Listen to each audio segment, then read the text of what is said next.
Welcome to the prelim segment of our UFC 301 breakdown.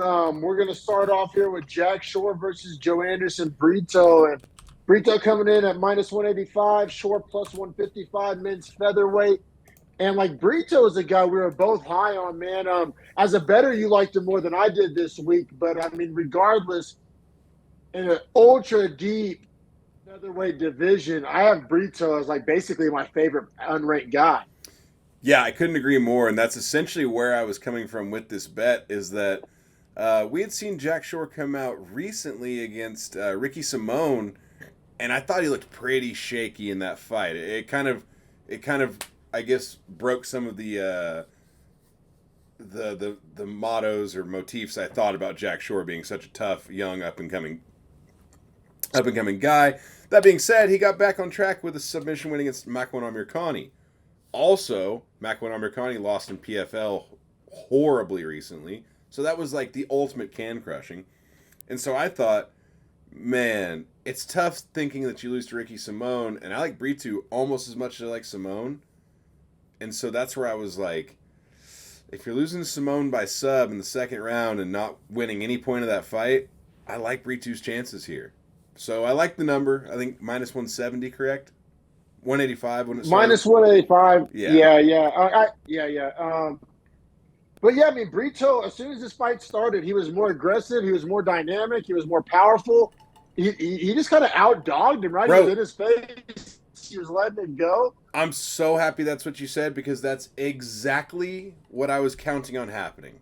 Like to a T, I just needed Yeah. Brito to be more of a dog because Jack Shore, I think, is slightly more technical. But Brito throws everything with like full power and is just an absolute dog. And right from the jump, Brito was attacking the legs with the calf kicks. And that ends up being the story of the fight. I mean, I think that was a large reason how he won round one on my scorecard. And then in round two, it evolves into the fight ending sequence of him actually cutting Jack Shore's shin open. Well, Jack Shore like basically cut it checking one of those kicks. But it was kind of a weird thing. They called the doctor in to look at the cut shin. It was a weird scenario you don't see every day. Yeah, super weird. Honestly, the ref called the doctor in because the bleeding was so profuse. He was worried that they had like maybe busted a vein or something like that. Like there was like, I guess, arterial damage perhaps, something weird. So he had the doctor come in and check it out. I think without the blood that doesn't happen. But I think the doctor actually stopped it for the entirety of the swelling over the shin. Because I went on UFC.com this morning and they have like the best photos from the night. And they had like a zoomed in one of his leg. Bro, his leg, his whole shin was like a shin guard over the top of it, the swelling. Yeah, well, so the Shore camp, I think it's Shore's dad that's real active on Twitter, is they've been saying that the ref thought that it was broken, but then they went to the doctor today and it's not broken, so they were saying that they got screwed. But I think maybe there was some language barriers, maybe issues happening as well. Yeah, I mean, I wonder. I think overall, end of the day, I'm not mad at the stoppage just because we were talking about in our text thread. I mean, if you do get compartment syndrome, you're talking about taking 18 months to 2 years off and maybe not even ever moving the same again. So, and it's like he was kind of getting dominated too. I mean, this stoppage is 3 minutes 35 seconds into round two. I didn't think he was going to have a chance to win the fight having no leg in the third. When it's like Shore didn't even really have any moments, right? Like it Right. was one-way traffic basically for Brito. Yeah, no, I agree. I mean, Brito, I don't think there was a minute of this fight that he lost.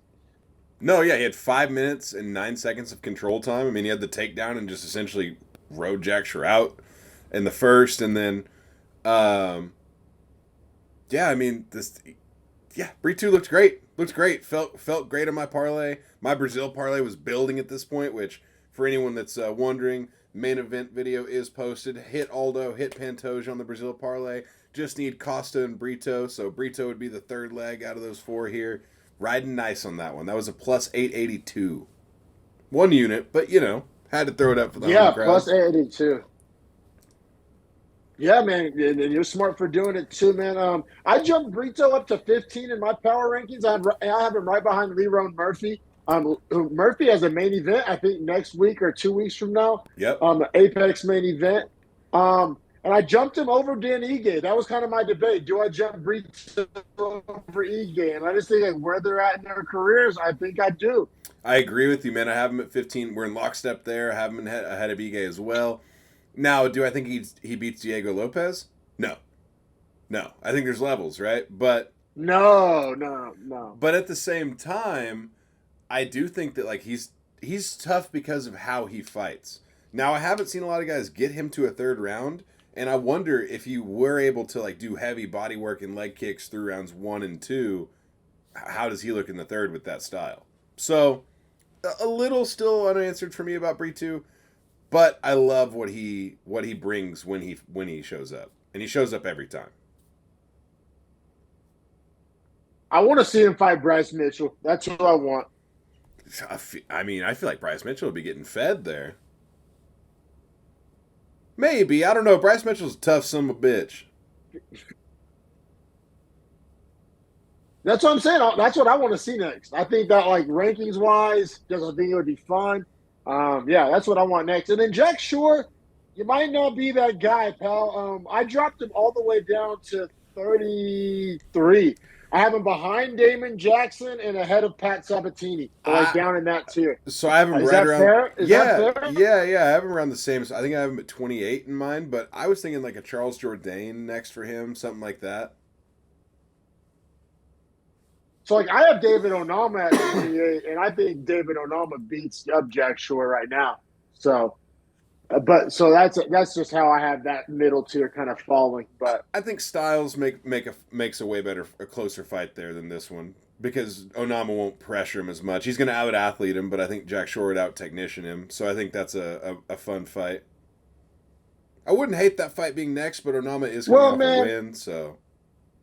Yeah, I think Onama deserves something bigger personally, but man, I think we've been delaying the inevitable. We got to get to our Carolina Kovacevic shit eating session. It's time. Yeah. I wasn't looking forward to it, man. I wasn't looking forward to it, but we have arrived. I hope you have your shovel ready. Yeah, I certainly do, man. I certainly do. We have Karolina Kowalkiewicz, who number 13 in the strawweight division, I believe finished at plus 310 when the fight was starting. Is that what you got? Yeah, but we got it at plus 320. So Right, we got it plus 320, so shout out to us. Yasmin Lucindu, her opponent, came in at minus 395. And this, you could tell from the first 45 seconds of the fight, we didn't have a shot of winning this bet. This one was dead in the water. Yeah, dead on arrival. DOA, baby. I mean, it was, man. Lucindu is just so much faster and hit so much harder, and Kovacevic was just walking forward slowly with bad footwork, eating shots, throwing just punches like old. that. Like, I mean, they were literally coming across the screen like that. She was underwater, baby. Like she was underwater. But yeah, man. Kovacevic, I mean, she was on a nice little streak where she didn't really look that old, but this is the fight where it happens. Sometimes it happens fast. This is the fight that it happened. The wheels fell off. Yeah. And Lucinda's a young killer. I mean, she's 22 years super dog. No, I mean, I scored at 30-26. I was really surprised no judge had any 10-8s. Like, round one was pretty vicious. See, I thought it was pretty vicious as well, but Kowalkiewicz ate the strikes really well. She, like, disguised how much damage she was taking very well, in my opinion. I had 30-27, I think that's fair. But I think that's fair. In retrospect, she was getting her ass absolutely whooped. Yeah, she was eating nukes. I mean, in all rounds, but especially round one. I moved Lucindo up to 20. I think she has the loss to Yasmin Howardway, and I have Howardway at 19, so I couldn't really MMA map that one. And then I dropped Kovacevic down to like 23 in my rankings. Yeah, I think I'm putting the fade stamp on Kovalevich. Yeah, I think that's fair. I think that's fair. But yeah, man, I mean, Lucinda looked great. Like I said, I think she has more work to do, but at only 22 years old, she has nothing but time. So I think it'll just happen naturally. I mean, there's a lot of girls in this division she could fight. Um, Denise, has she fought? I don't think she's fought Denise Gomes yet. They fight kind of similar. That might be a heater. I think what they'll do next is probably like, I bet, I could see it being Jillian Robertson.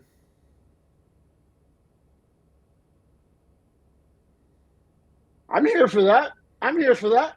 That works for me. I think that's what they'll do because Kovalevich will get dropped all the way out. I think they'll move Lucindo up to 15, Robertson to 14, and Waterson Gomez to 13. So, just based on how the UFC likes to paint their straw weights and women's fights, because like they'll just do women's fights like, okay, 12, 13, 10, 11, 9, 8. Like, they don't give a damn about the women's fights. They don't give a goddamn. In some ways, it's better though, right? Like in Yeah. some ways, the women's fights is more of a meritocracy, like in a weird way. You're More not like a straight line bracket. you're not Um, wrong. With that said though, I say we keep it pushing to me almost sweating my balls off my body. We got Me too, bro. Me too, because I think this is the third leg of my parlay that actually did cash. Yeah, we got lightweights Myktybek Orolbai at minus 260, taking on Elvis Brenner at plus 210. And honestly, Orolbai looked great the first two rounds. This fight didn't look all that close through the first two rounds, but he started to waver in that last minute or so of round two, and it started to make you wonder, like, all right, like, he just has to hold on. Like, he even if he loses the next round, he'll still win being up 2-0.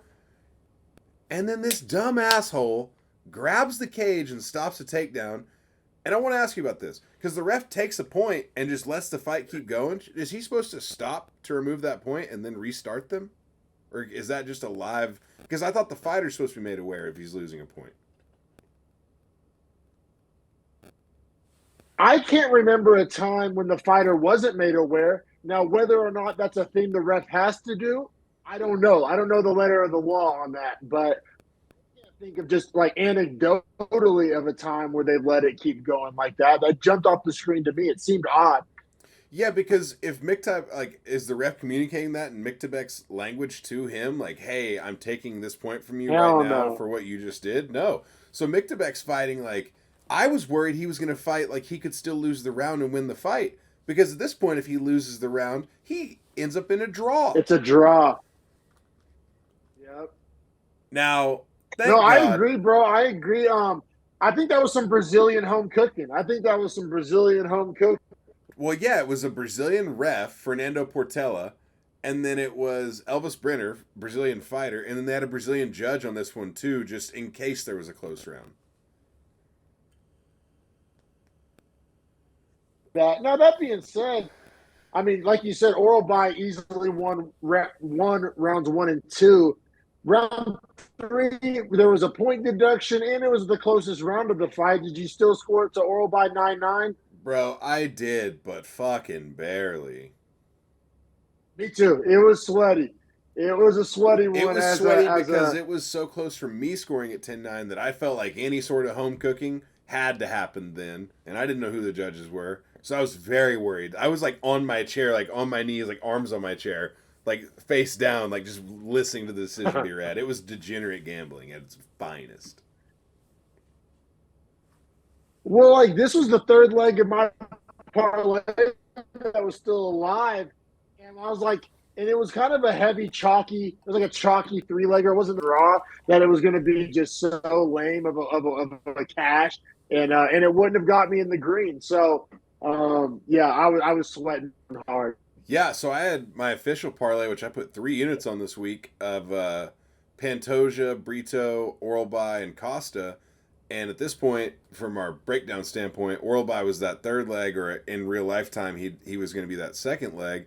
and it was so sweaty because that parlay I knew was the one I liked the most, and it was okay value. I think it was like plus 360 or something like that. So fair value, but it was kind of a chalky parlay. So if this guy's gonna blow it on my 3 units, I was like, no way. Yeah. This fight was close, man. But Brenner's that kind of fighter, man. I Like Brenner know. will lose some close ones. Like Brenner doesn't have a perfect record, but he fights like a dog. He makes it close. He's hard to finish. Like Brenner's a good fighter. He just he loses them close ones sometimes. And Orolbai, bro. Now we got to talk about how much coal to shovel in Orolbai, bro. Because I'm ready. I'm ready. Get your jaw ready to drop. I moved him up to 13. I don't give a fuck. I've seen enough. What? I've seen enough. What? I've seen enough. Yep. Absolutely not. I think he beats. I think he beats like the. I think he can be like a Matt Frivola. I really do. I think Drew Dober's tough. I think Frivola's tough. I think Bobby Green's tough. He gets matched up with Matt Frivola. We just saw Dober get laid on by Moicano. I think if Moicano can lay on top of Dober or by can, I mean, I don't know. He looks different, bro. He looks different. It's just going to be tough because if he fights a guy that has any sort of vet savvy and he looks that bad in the 3rd round, they might finish him.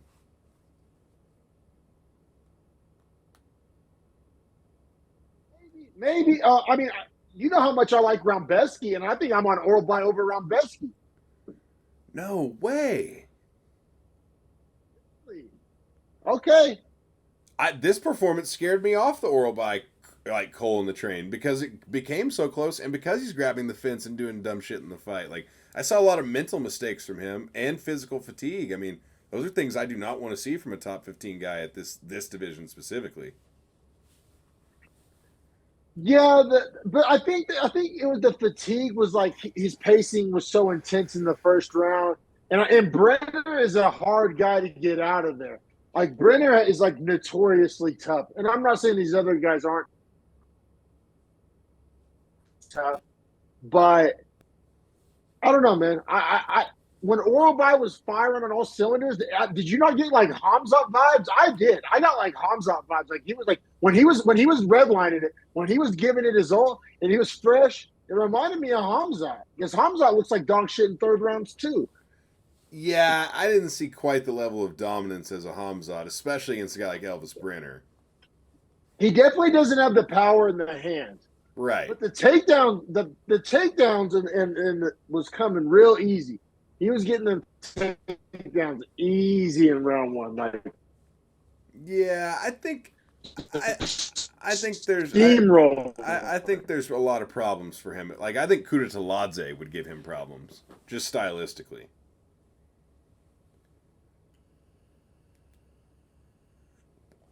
That was his debut win. He dominated him. And like I was pretty high on Brenner, like higher than most people probably. So I think I just hold these 2 wins and like how he looked in those wins. I know the 3rd round's the last thing in your memory, but every other moment, and we both gave him the round. So you're saying the worst he's ever looked is a round that we said he won. That's fair. And that's fair. That's super fair. Like the guy's been pretty fucking dominant against a pretty hard strength of schedule for your first 2 fights. Like that's about as hard of a 2-fight debut as you're gonna get in the UFC. I mean, he's not fighting contender series guys. But all right, let me ask you this: like, would you, if you're him and like where he is positioned, wouldn't you probably rather fight someone like a Drakkar Klose to try to get that name value? Oh yeah, I don't think that he's gonna be viewed as anywhere close to 13. I'm not saying that's how we should matchmake him. I'm just saying I started going through my list. Like, do I think Orolbai beats Joel Alvarez? Do I think Orolbai beats Jalen Turner? Do I think Orolbai beats Daniel Zellhuber? Like, see, Zellhuber, I don't know about. Maybe. We've seen Zell Huber lose more than we've seen Orolbai lose. Orolbai has, in the words of Chael Sonnen, he's never lost a round. Fair. I mean, I like what you're saying about Orolbai, but that sample size is going to have to keep coming up for me to give him 13. Agreed. Like, I'm either going to be proven right here or proven wrong. I'm just talking about, like, as a bettor, and I started doing my little, who would I favor? Like, when if he got matched up with Joel Alvarez, I'm betting Orolbai, and either he's going to be a favorite and Vegas will agree with me, or I'm cashing a dog that night. See, but you got to consider the styles here too. Like, you're not doing that when you say that, and you're just like saying power rankings, right? Or are you? I sometimes, when it comes down to the whole style question, I just ask myself the caveman simple question of, like, who do I think would win this fight? Like, sometimes it really boils down. So, like, that kind of that addresses the style question as you move up the rankings. Like, if I don't think you can beat a guy, then I'm not jumping you over him. Well, I mean, in that light, I would think a Drew Dober's tough for him. I would think like I'd see, but I think Bonfim is a very winnable fight for him. Like, I think Bonfim would struggle to beat Orolbai. Like, I'm just saying, like, the style matchups are going to be super different in lightweight in the range he's in. Oh no, I agree, bro. I agree. I'm kind of ball washing right now. I get it. I'd rather be ahead of the curve than behind it, and I'm kind of in on Orolbai. But we have more lightweights to talk about. Let's get on to Drakkar Klose, minus 185, taking on Joaquim Silva, plus 170. Man, we had method of victory props on this. This in a parlay. We were all over Klose, man. We were all over Klose. And speaking of close, man, I mean, this fight was closer than I wanted it. Yeah, well, for the exact I'll tell you that much. For the exact same reasons that we just talked about with Orolbai, Klose is a 2-round fighter. This guy cannot fight a third round to save his fucking life. He got dropped hard at the end of the third round. I thought he was about to get finished, and thank God he hung onto a leg and survived.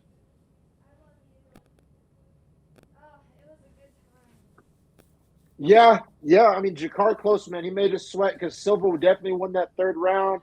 And then, so Klose definitely won round one, definitely won round three. And, like, Klose was, like, doing a bunch of snoozy clinch bullshitting too to just murk it up to, like, make me sweat. Like I scored round two to Klose, but it was not a lot of damage and it was some snoozy clinch. So it's like, if the judges didn't give him that round, then, like, I can't really say it's a robbery. Yeah, I couldn't agree more. Like, I thought, 1, he clearly won. 2, he edged out, and it looked like he was hanging on to win round 2 at the end of the round. And then round 3, it was just him, like, literally surviving for 5 minutes. I agreed, man. I mean, I'm glad that I did not feel confident, like, going to the judges' scorecards, but they all saw it the same way we did. 1 and 2 for Klose, 3 for Silva. I agree. I felt more confident in that one than the Orolbai one, to be quite honest. Like, I thought a judge was going to give that third round to Brenner. Yeah, you're right, but I guess the stakes were different because that would have been a draw, right? As opposed to, like, I was sweating more because this was a pass fail. Yes, yeah, I agree. But yeah, so the KO method of victory doesn't cash, but the close parlay legs do. So wasn't too mad at it. Now, my question for you, friend, is: does Drakkar Klose beat Paddy Pimblett? Because when I was doing my power rankings, that's the barrier I ran up against when I was trying to. I don't think so. Yeah, no. I think Paddy would beat Drakkar Klose. So that's where I topped him out at. I had him right behind Paddy. Klose looks like an all-star to start every fight, and for every minute the fight goes on, he looks worse and worse and worse.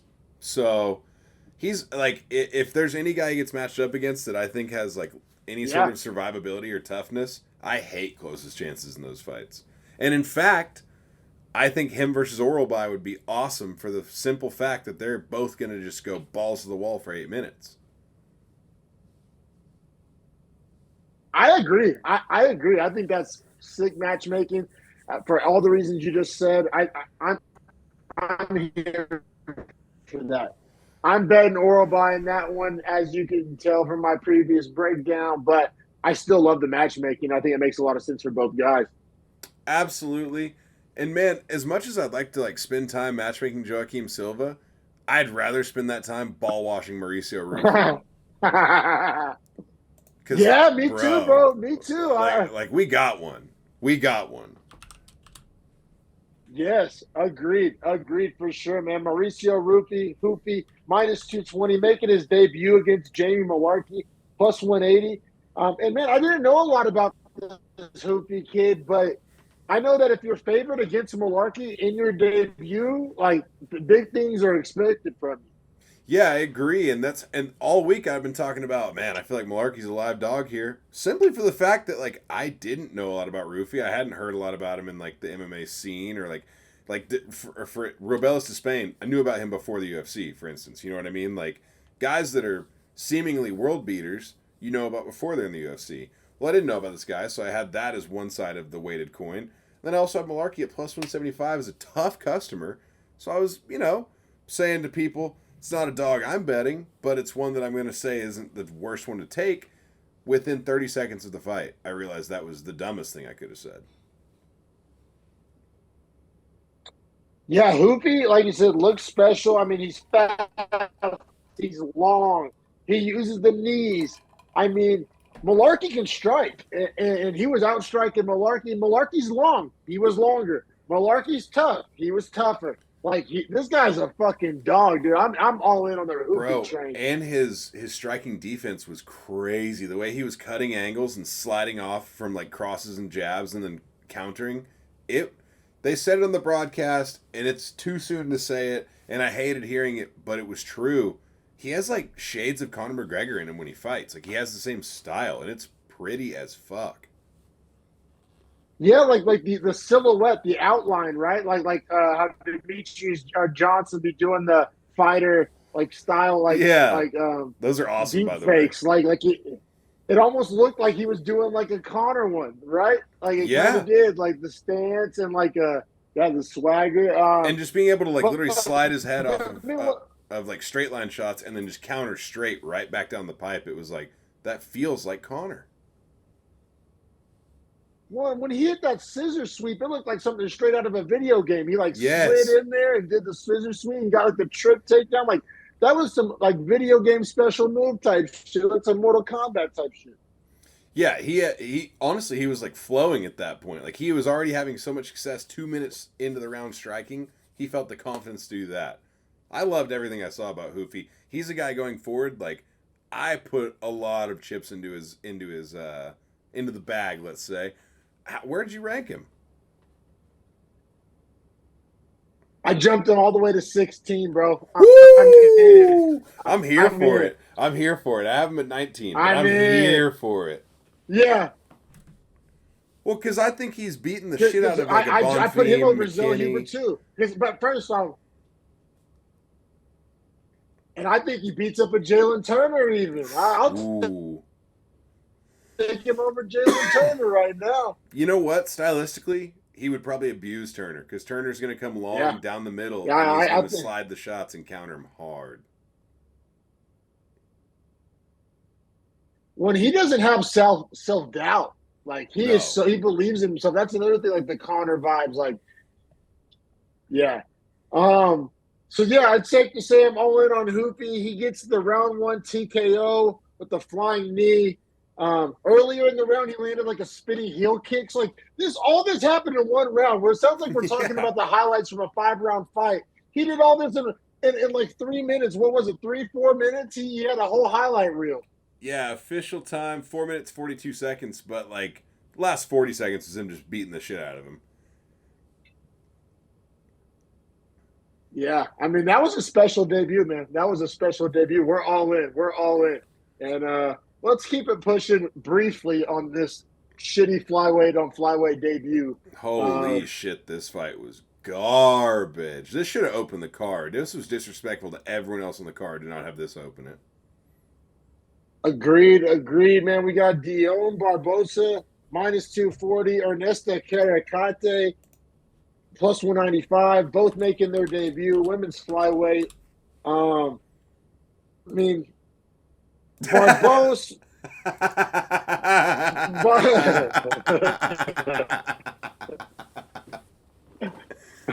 sorry. Bro, we had this exact same talk last week about the Petrovic signing. Like, why are we signing these? Like that money can be allocated like elsewhere. Oh, bro, it's Like, so bad. like that money can be used to buy Pizza Hut for the fighters' families. Pizza Hut, shout out the Hut. Get some Wing Street. Oh God, you already know. Oh man, because it just sucks. Is like we just talked about Hoopy's debut, right? Like after a debut on a pay per view, you're supposed to be like, all right, this is going to be the next one, Right. and just 2 weeks in a row in the women's flyweight division where we got debuts that were just so mid and forgettable. It's like, who cares? Yeah, I mean, honestly, this fight is 29-28 Barbosa, and I think the rounds are pretty straightforward. 1 and 2 to Barbosa, and 3 to Karaskate. But at the end of the day, yeah, I'm like, who cares? Like, I literally, neither of these girls matter going forward. Both of their styles were boring. The Karaskate girl does look like a coffee monster from Men in Black. Shout out to her and her posture.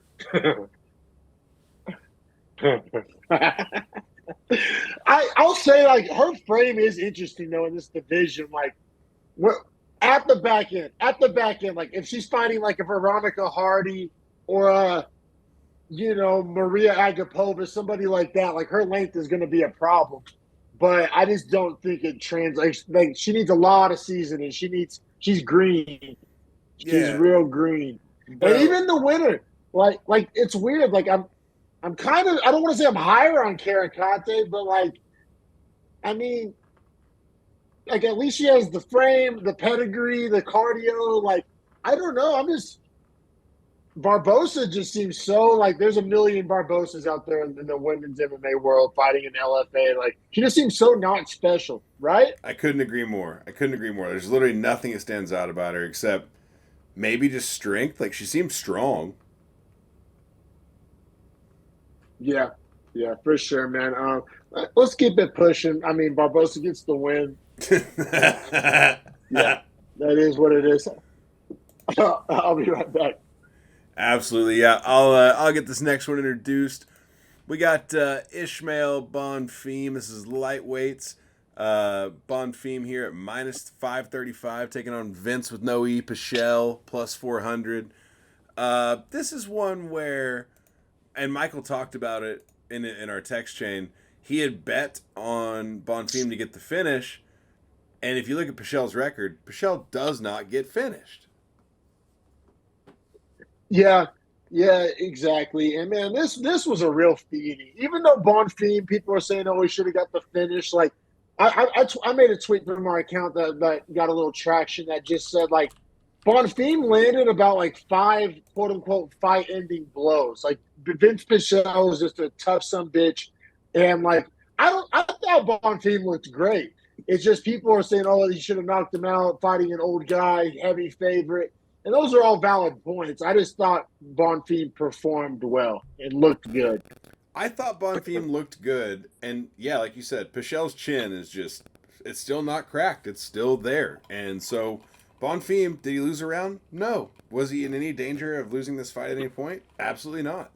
I mean, this was one where, like, he had Pichel so blanked that in the third, or in the corner, the in between rounds, they're asking Pichel, like, you think you can get to this? And he was just like, maybe. And they were like, how about this? And he was like, no. I mean, he felt defeated. Yeah, that was tough to watch. But hey, he's a dog for not quitting though, because like to feel that way and still go out there. I mean, that's some dog shit. I mean, that's some Vince Pichel shit. That's what he's known. He's known to be a dog. Um, but yeah, is it weird that like I'm not as high on Bonfim as I am on Hoofy or Orolbai? Like or maybe not even Drakkar Klose. I think I have him over Drakkar Klose, but like I don't know. I just talked all that about. I thought he performed well. I thought he looked good. There's something with these Bonfim brothers that just like prevent me from just going all in with. I know. I couldn't agree more, man. I mean, his loss to Saint Denis obviously aged well, but it's like when I see the Bonfims, I just don't necessarily see, outside of that Terrence McKinney knockout, I haven't really seen anything that blows me away. Whereas Ruffy blew me away for all 4 minutes I watched him. You know what it reminds me of? Making like a cross. It reminds me of who's that tight end that went in the first round to Atlanta a few years back? Kyle Pitts. And he was like a super hyped athlete.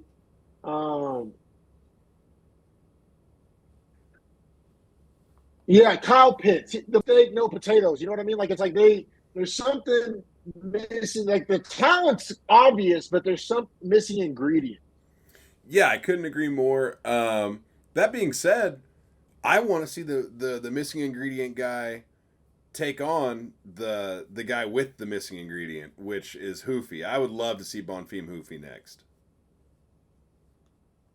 It makes a lot of sense. It makes a lot of sense, especially like if you kind of want to like say cut your losses, but like I feel like they've been kind of hyping Bonfim, and maybe they don't see it, and maybe they want to feed it to Ruffy. But I also think Ruffy's the kind of guy that I think they might give like older names to. Like I think they could give Ruffy like. I hate to say it, but like a Bobby Green or maybe even a Drakkar Klose or like fucking Jamie Malarkey or Mike Davis or like I could see them taking that route. And Diego Ferreira, like with these guys that show a lot of potential, that seems to be the route they go.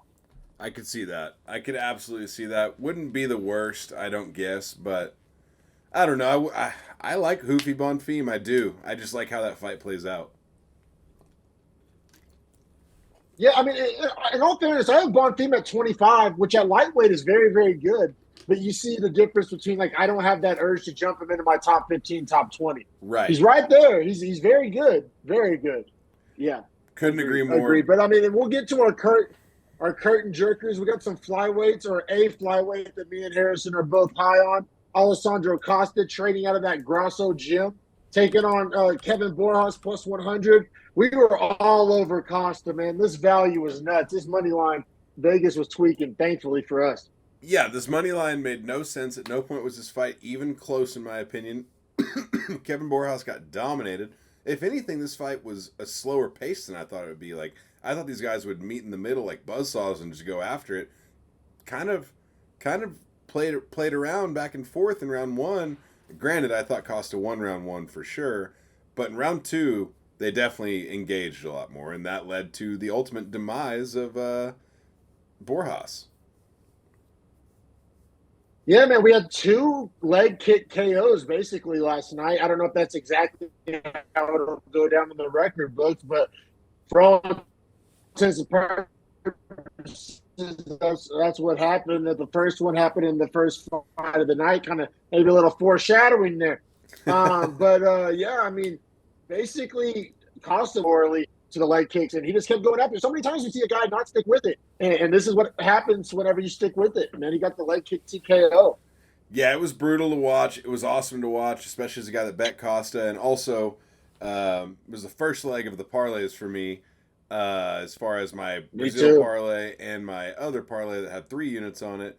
And then for the people watching the episodes, would have been the final leg that cashed. So I ended up hitting my Brazil parlay for 1 unit and my Beefy parlay for 3 units. Ended up being a good week for me. $50 turned into 123. We take those. Oh yeah, definitely, bro. You had a good week at the books. I basically just like broke even, a few dollars above even, which I'm not mad at, man. I needed to kind of get right week. I'll take it. I'll take it. Live to fight another day. But man, as far as where we see Alessandro Costa, bro, it's hard, bro, because there's so many young killers at the back end of flyweight, and I ran into trouble. There's the undefeated Hyun-Sung Park. There's Azat Maxim. There's CJ Vergara. I have all those guys outside my top 25, and I had a hard time jumping Costa over those guys. I know you probably did. I think you're a little higher on Costa than me, I think he's awesome. I'm going to look forward to watching him fight. But I don't know if he beats the Azat Maxims of the world or the CJ Vergara's of the world. Or, there's the hot shot Hyung Sung Park.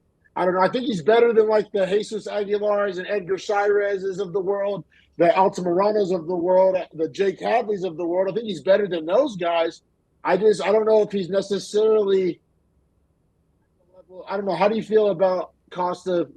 As far as where he fits in the flyweight division. I think all that's super fair, man. I think like honestly, ultimate top end for him is probably like number 15, number 14. Like I think that is his ceiling. I think he's a great guy to be a gatekeeper of the rankings for like the potential high point of his career.